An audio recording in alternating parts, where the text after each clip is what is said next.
দক্ষিণবঙ্গের যে সমস্ত জেলাগুলোর উপরে তাপপ্রবাহের পূর্বাভাস ছিল, সেই পূর্বাভাস মোতাবেক কিন্তু তাপমাত্রা 40, 42, 43, 41 এমনভাবে কিন্তু বর্তমানে অবশিষ্ট রয়েছে।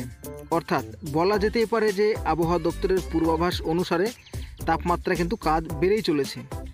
তো আমরা যেটা দেখতে পাচ্ছি, আগামী 72 ঘন্টা অর্থাৎ আগামী 3 দিনের মধ্যে দক্ষিণবঙ্গে তেমন কোনো বৃষ্টিপাতের সম্ভাবনা থাকছে না। শুধুমাত্র 2-1 জায়গায় খুব হালকা পরিমাণে বৃষ্টির সম্ভাবনা থাকছে, তবে সেই বৃষ্টি কিন্তু না হওয়ার সম্ভাবনাটাই বেশি থাকছে। আরও একটা জিনিস আপনাদেরকে জানিয়ে দিই, যেটা আজকে সকাল থেকে যেমন গুমোট ভাব রয়েছে, যেটা আর্দ্রতাজনিত অস্বস্তি বজায় রয়েছে, তারপরে কিন্তু গতকালকে বিকেল বেলার মতো দমকা বাতাস কিন্তু বইবে।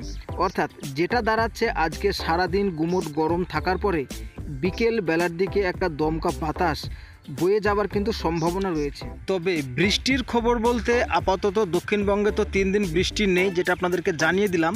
তবে উত্তরবঙ্গে বেশ কিছু জেলাতে ছিটে ফোটা বৃষ্টির সম্ভাবনা থাকছে। তবে উত্তরবঙ্গেও ভারী বৃষ্টির তেমন কোনো সম্ভাবনা থাকছে না, এবং কালবৈশাখী ঝড়েরও সম্ভাবনা থাকছে না আমাদের 2 বঙ্গে।